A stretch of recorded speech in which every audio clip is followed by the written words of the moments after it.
एक बार फिर आप सभी को प्रभु यीशु मसीह के जीवित, पवित्र और सामर्थ्य नाम में जय मसीह की। प्रभु का धन्यवाद करता हूँ, उसने एक बार फिर मेरे को मौका दिया कि मैं यहाँ इस भवन में आके आप लोगों के सामने प्रभु यीशु मसीह के द्वारा दिए गए चारे में से कुछ हम सब बांट सकें और अपनी आत्माओं को तृप्त कर सकें। चारा हमारे पास कुछ नहीं है, जो कुछ चारा है वो इस वचन में है जो पवित्र आत्मा की प्रेरणा से लिखा गया है, और पवित्र आत्मा ही हमें इस चारे के द्वारा तृप्त कर सकती है। अगर पवित्र आत्मा यहाँ नहीं है तो हम इसको नहीं समझ सकते हैं। लेकिन मैं विश्वास करता हूँ अपने वादे के अनुसार, जैसा प्रभु यीशु मसीह ने कहा, जहाँ 2 या 3 मेरे नाम से इकट्ठा है मैं उनके बीच में उपस्थित हूँ। हम 2 या 3 से बहुत अधिक हैं। इस समय जबकि हम वचन में जा रहे हैं, हम अपनी सारी चिंताओं को, सारे भय को, सारी घबराहट को, दिन भर हमारे जीवन में चाहे जो कुछ हुआ हो, उन सब को भुलाकर प्रभु की चरणों में हम बैठे। और जब हम प्रभु की चरणों में बैठे हैं तो हमारे बीच में कोई ऐसी बात नहीं होनी चाहिए जो प्रभु के विरोध की हो हमारे हृदय में, हमारे दिमाग में।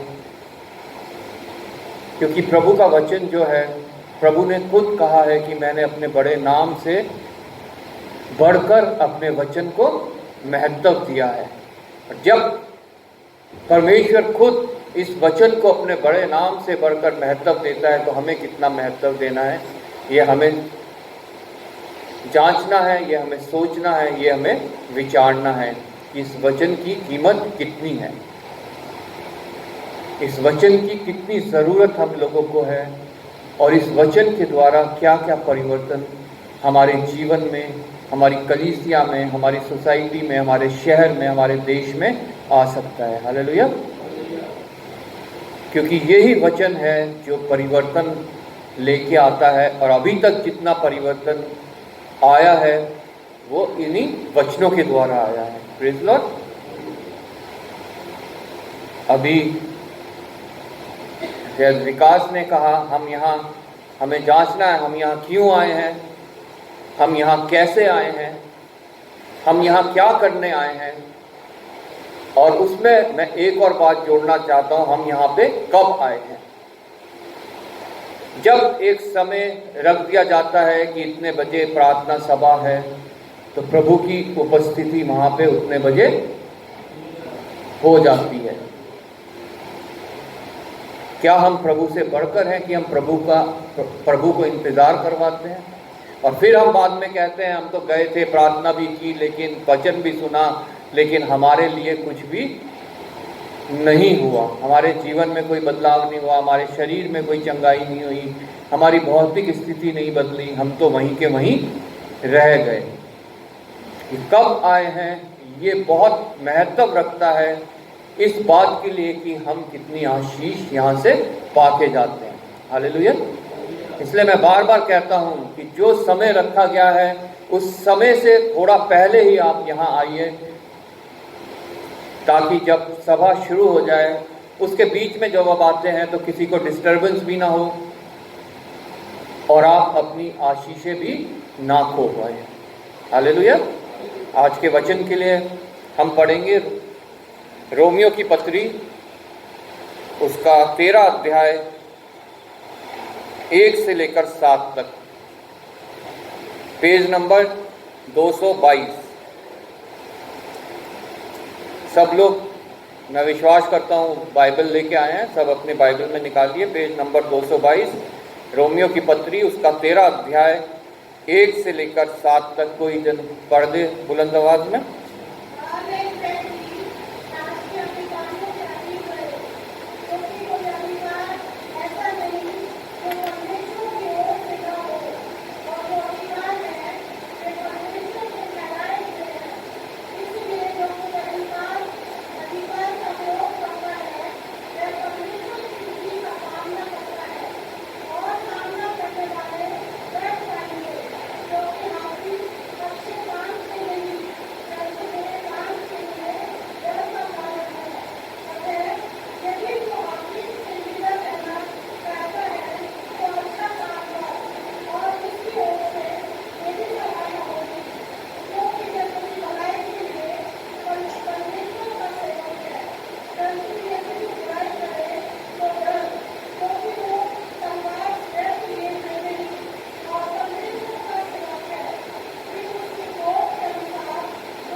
आइए हम प्रार्थना करें। हालेलुया। धन्यवाद पिता परमेश्वर, धन्यवाद करता हूँ प्रभु तेरे वचन के पढ़े जाने और सुने जाने के लिए, जो जीवित है, जो सदैव अपना काम करता है, कभी व्यर्थ नहीं जाता।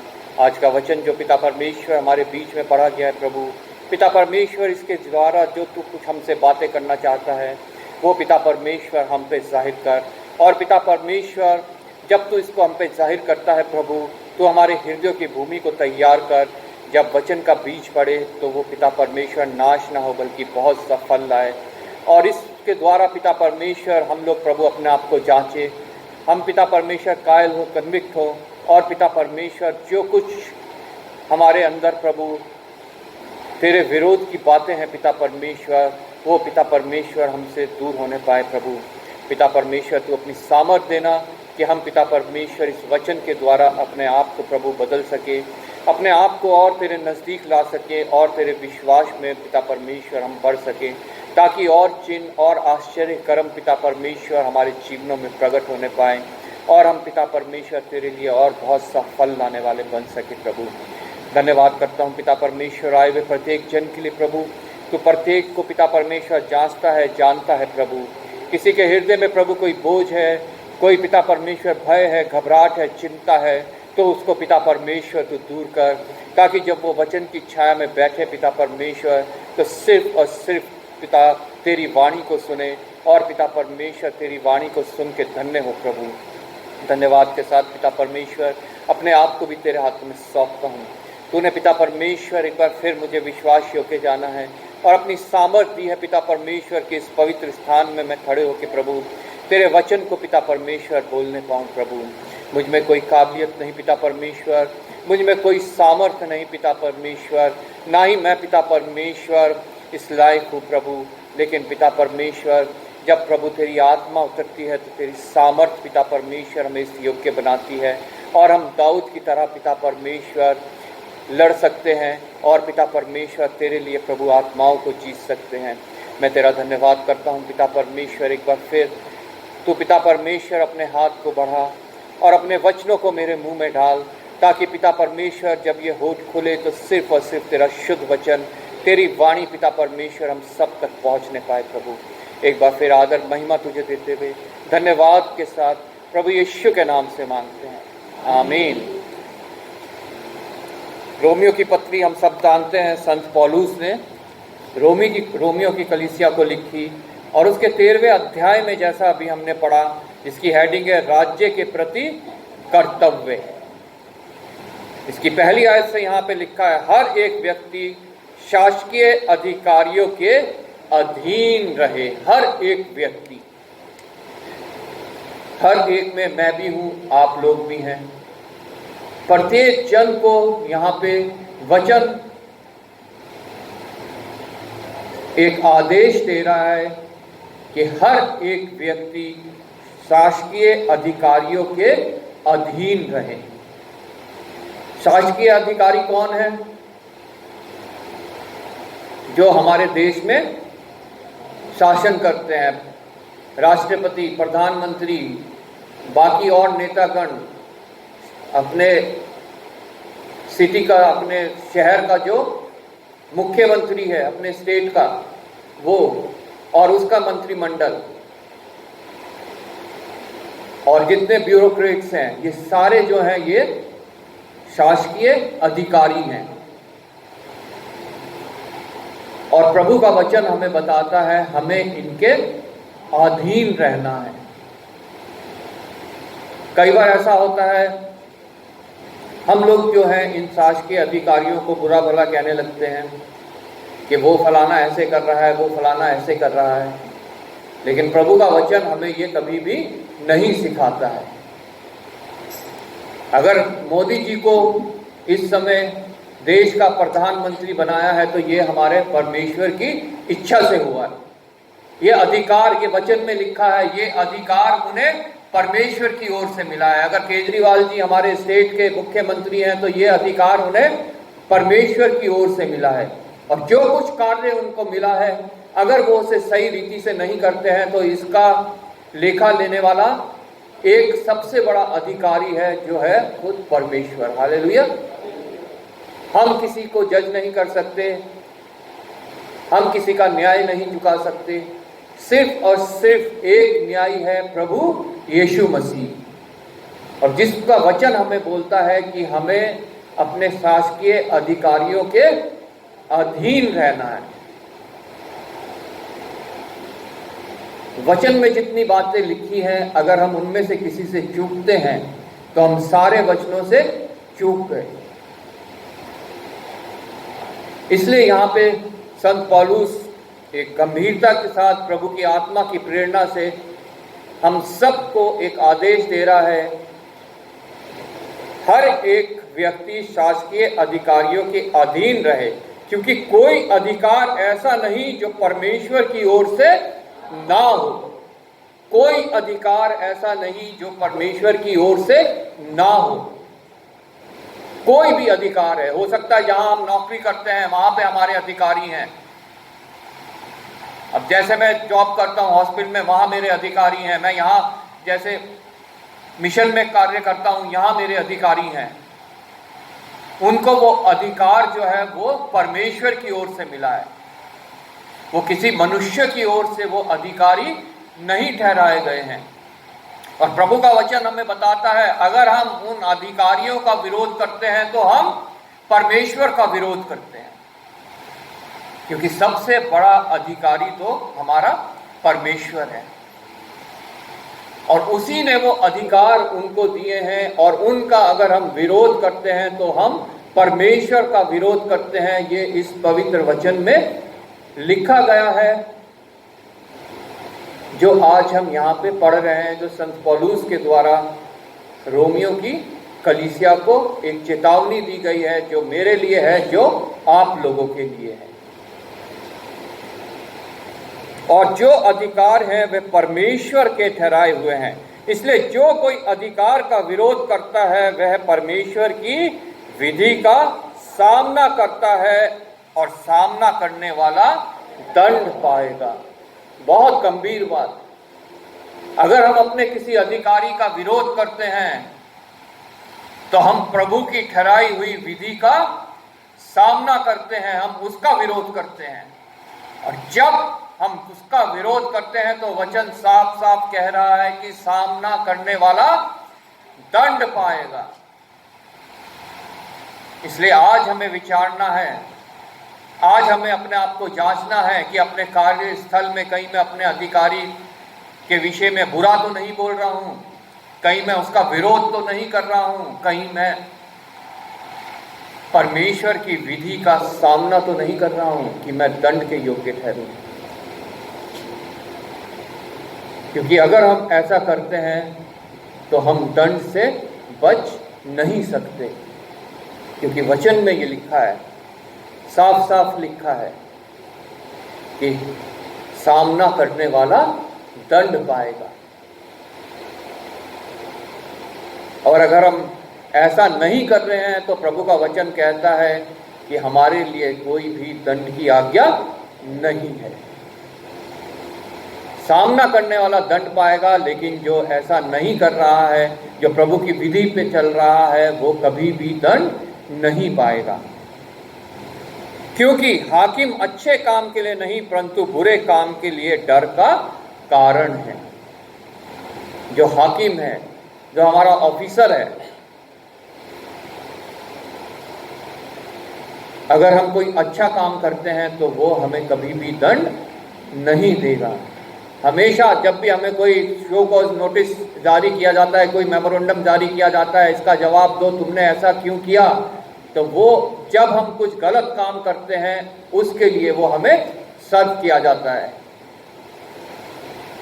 अगर हम ड्यूटी से एब्सेंट रह रहे हैं, जो हमें कार्य सौंपा गया है, जो हमें ड्यूटी सौंपी गई है, उसको हम सही रीति से नहीं कर रहे हैं, उसको हम पूरा नहीं कर रहे हैं, या हम ड्यूटी पे जा ही नहीं रहे हैं, तब हमें जो है वो अधिकारी वो लेटर देता है, शो कॉज नोटिस मेमोरेंडम, के ऐसा जवाब दो 3 दिन के अंदर कि तुमने ऐसा क्यों किया।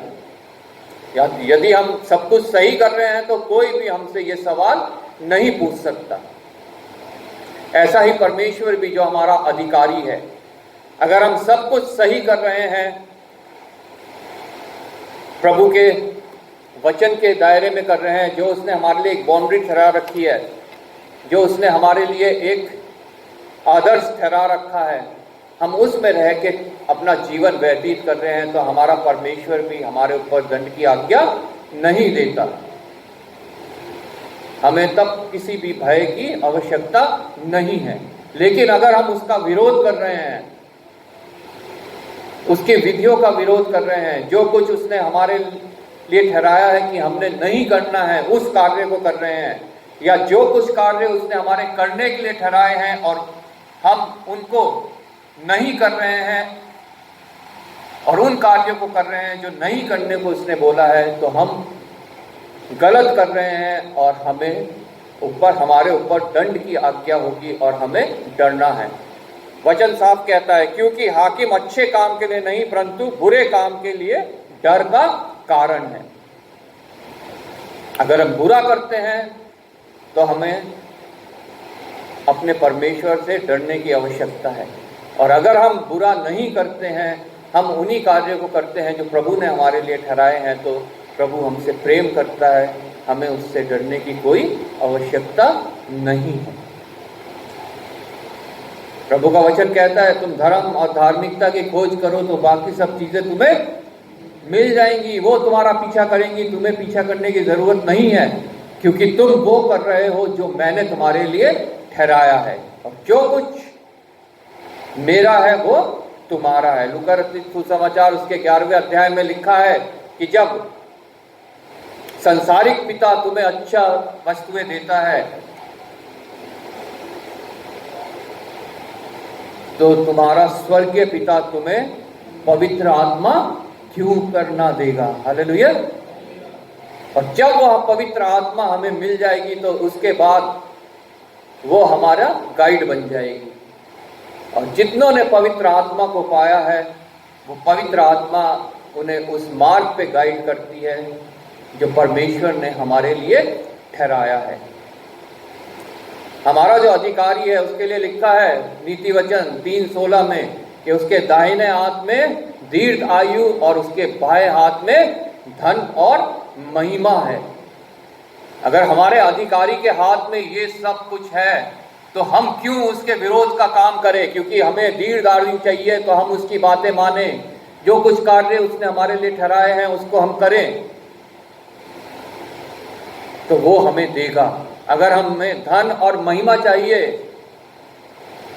जिसके विषय में लिखा उसके दाएं हाथ बाएं हाथ में है, तो वो हमें देगा अगर हम उसके अधिकार को अपने ऊपर स्वीकार करेंगे और उसके विरोध का कोई भी कार्य नहीं करेंगे। तब हमें कोई दंड की आज्ञा नहीं होगी, तब हमें किसी से डरने की कोई आवश्यकता नहीं होगी। और जब हम उस अधिकारी के अधीन रहते हैं तो निश्चय ही हम जो अधिकारी उसने हमारे लिए पृथ्वी पे ठहराए हैं, हम उनके भी अधीन रहेंगे। हालेलुया। क्योंकि अगर हम उनका विरोध करते हैं जो पृथ्वी के अधिकारी हैं, तो हम अपने स्वर्गीय अधिकारी का भी विरोध करते हैं, और उसका विरोध करना निश्चय हमारे ऊपर दंड की आज्ञा लाता है। क्योंकि वह तेरी भलाई के लिए परमेश्वर का सेवक है। परंतु यदि तू बुराई करे तो डर, क्योंकि वह तलवार व्यर्थ लिए हुए नहीं। उसको पावर मिला हुआ है परमेश्वर की ओर से, और परमेश्वर का सेवक है कि उसके क्रोध के अनुसार बुरे काम करने वालों को दंड दे। जब हम बुरा काम करते हैं, अगर हमारा अधिकारी कोई हमें दंड देता है, तो समझ लो कि हमारा स्वर्गीय अधिकारी हमसे क्रोधित है। इसलिए हमारा जो यहाँ संसारिक अधिकारी है वो उससे आदेश पाके हमें दंड दे रहा है। इसलिए अधीन रहना न केवल उस क्रोध के डर से आवश्यक है, वरन विवेक भी यही गवाही देता है। अपने अधिकारी को क्रोधित अगर हम करते हैं तो दंड पाते हैं। इसलिए अधीन रहना उस क्रोध के डर से, बल्कि हमारे विवेक के कारण भी जरूरी है। हमारा विवेक हमसे क्या कहता है। हम बहुत खुशनसीब हैं कि हम प्रभु यीशु मसीह को जानते हैं। हमारे देश में बहुत से ऐसे लोग हैं जो प्रभु यीशु मसीह को नहीं जानते। ये खुशनसीबी उन्हें अभी तक नहीं मिली है। इसलिए हम अपने आप को, अपने विवेक को जांचें कि हम उस जीवित परमेश्वर को जानते हैं जिसके द्वारा हमारा उद्धार है। बाकी दुनिया में और किसी रीति से हमारा उद्धार नहीं है। जब हम उसको जानेंगे, उसके और समीप जाएंगे, उसके वचनों में बढ़ेंगे, उसकी संगति में बढ़ेंगे, तब हमारा विवेक जो है ये गवाही देगा कि हमें अपने अधिकारी के विरुद्ध कोई कार्य नहीं करना है। और अगर हम उसके विरोध में कार्य करेंगे तो निश्चय फिर हमें डरने की आवश्यकता है। इसलिए कर भी दो, क्योंकि शासन करने वाले परमेश्वर के सेवक हैं और सदा इसी काम में लगे रहते हैं। इसलिए हर एक का हक चुकाया करो। जिसे कर चाहिए उसे कर दो, जिसे महसूल चाहिए उसे महसूल दो, जिससे डरना चाहिए उससे डरो, जिसका आदर करना चाहिए उसका आदर करो। प्रभु का वचन कहता है किससे डरना है हमें? उनसे नहीं जो शरीर का घात कर सकते हैं सिर्फ, बल्कि उससे जो शरीर का और आत्मा का दोनों को नाश कर सकता है, उनका घात कर सकता है। सिर्फ हमें उससे डरना चाहिए। और जब हम उससे डरते हैं तो हम ये सारे कार्य करेंगे। हम कर भी देंगे, अपना जो टैक्स हम देते हैं, और हमें जिसका आदर करना है हम उसका आदर भी करेंगे, और जिससे डरना चाहिए हम उससे डरेंगे भी। लेकिन उससे पहले सबसे ज़रूरी है हम उससे डरें जो शरीर और आत्मा दोनों को नरक में डाल सकता है। हालेलुया। जो शरीर को भी घात कर सकता है और आत्मा को भी नरक में डाल सकता है। तो हम उन मनुष्यों से कभी नहीं डरेंगे फिर जो हमारे सिर्फ शरीर का घात कर सकते हैं, और हम उन सारी आज्ञाओं को फिर पूरा करेंगे जो प्रभु हम लोगों को दे के गया है और जो वो हम लोगों से चाहता है कि हम लोग ऐसा करें। हर एक, यहाँ पे लिखा है, इसलिए हर एक का हक चुकाया करो। हमारे को उसने बहुत सी ड्यूटीज दी हुई हैं, अपने घर परिवार में, अपने कलीसिया में, अपने मोहल्ले में, अपनी जॉब की जगह पे, अपने बिजनेस में, अपने शहर में, अपने देश के लिए हमारे को बहुत सी ड्यूटीज परमेश्वर ने दी हुई हैं जो इस वचन में सब लिखी हुई हैं। वो सब का हक हमें चुकाना बहुत आवश्यक है। माता पिता का बच्चों के प्रति जो हक है वो चुकाना बहुत आवश्यक है। उन्हें सही मार्ग की शिक्षा देना, उन्हें प्रभु के भवन में लाना, उन्हें संडे स्कूल में भेजना। संडे स्कूल जो है वो कलीसिया की एक बैकबोन है। जब ये बच्चे जैसे जैसे बड़े होते जाएंगे, हम लोग बुजुर्ग होते जाएंगे, हमारी आयु खत्म हो जाएगी, हम लोग मिट जाएंगे, उसके बाद इन्हीं बच्चों ने जो है कलीसिया को संभालना है। अगर इन बच्चों के अंदर ही प्रभु का भय नहीं होगा, प्रभु की आत्मा नहीं होगी, तो फिर कलीसिया जो है वो बिखरती जाएगी, खत्म होती जाएगी और कलीसिया मिट जाएगी। इसलिए बच्चों को संडे स्कूल भेजना, बच्चों को घर में प्रभु परमेश्वर की शिक्षा देना और उनको हमेशा जो है वचन से समझाना बहुत आवश्यक है। और जब हम ऐसा करते हैं तो हमारे बच्चे जो हैं परमेश्वर से आशीष पाते जाते हैं, आगे बढ़ते जाते हैं, और जैसा वचन में लिखा है, जिस प्रकार वो आत्मा में तरक्की करते हैं वैसे बाकी सब बातों में भी उन्नति करते जाते हैं और भले चंगे रहते हैं। हालेलुया।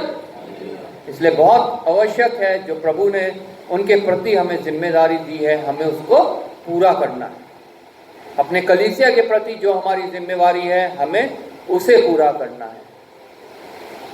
अपने मोहल्ले के प्रति, अपने शहर के प्रति, अपने देश के प्रति जो हमारी जिम्मेवारी है वो हमें पूरी करनी है। और सबसे बड़ी आज्ञा जो प्रभु ने लास्ट ग्रेट कमीशन हमें दी है, जो बाहर लिखी हुई भी है, जब हम बैप्टिज्म लेने जाते हैं, बाहर एक पोस्टर लगा हुआ है, हम सब देखते हैं, बैनर लगा हुआ है, उसको पूरा करना बहुत आवश्यक है कि जाओ सारी जाति के लोगों को मेरा सुसमाचार सुनाओ, उन्हें मेरा चेला बनाओ, और जो उसे माने उन्हें पिता, पुत्र और पवित्र आत्मा के नाम से बपतिस्मा दो, मेरे चेले बनाओ। हालेलुया। ये हमारा एक कर्तव्य है जो हमें पूरा करना बहुत आवश्यक है।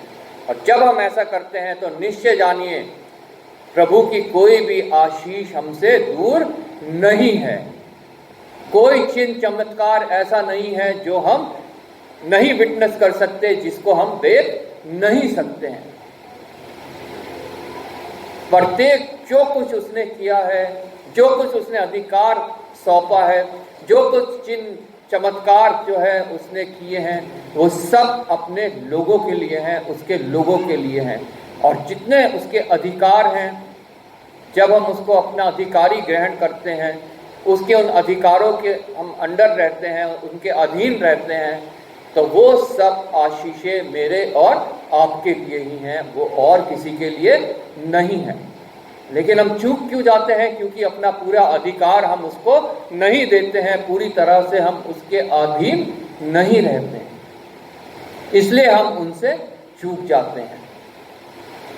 इसलिए आज इस शाम की बेला में अपने आप को हमें जांचना है, इस वचन के प्रकाश में क्या हमने पूरा अधिकारी उसे अपना माना है, अपना पूरा अधिकार उसको दिया है, पूरी रीति से उसके अधीन है, कि अभी भी हम अपने आप को ही अधिकारी माने बैठे हैं और कहते हैं ये कैसे हो सकता है, हम तो इसको ऐसा करेंगे, कौन हमें आज्ञा दे सकता है। कौन हमसे करवा सकता है?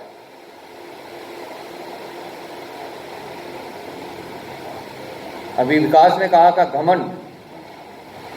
सच में ये जो बातें हैं, जो शारीरिक हैं, जो संसारिक हैं, ये बातें ही हमारे दुश्मन हैं। कोई बाहर का दुश्मन नहीं है हमारा। जो हमारे अंदर होता है वो ही हमारे मुंह से निकलता है और वो ही हमारे कार्यों में प्रकट होता है। ये वचन हमें बताता है। इसलिए बहुत गंभीरता से हमें आज अपने आप को जांचने की ज़रूरत है। और अगर ऐसा अभी तक हमने उसको पूरा अधिकार नहीं दिया है, पूरी रीति से उसके अधीन नहीं है, तो आज हम वो प्रार्थना कर सकते हैं, प्रभु मुझ में वो काबिलियत नहीं, मुझ में वो सामर्थ्य नहीं, लेकिन मैं ये विश्वास करता हूँ कि तू मेरे लिए ऐसा करेगा। अपनी सामर्थ्य तू मुझे देगा, अपनी आत्मा तू मुझे देगा, जो तेरे मार्गों में मुझे गाइड करेगी। हालेलुया। प्रभु आपको इस वचन के द्वारा आशीष दे।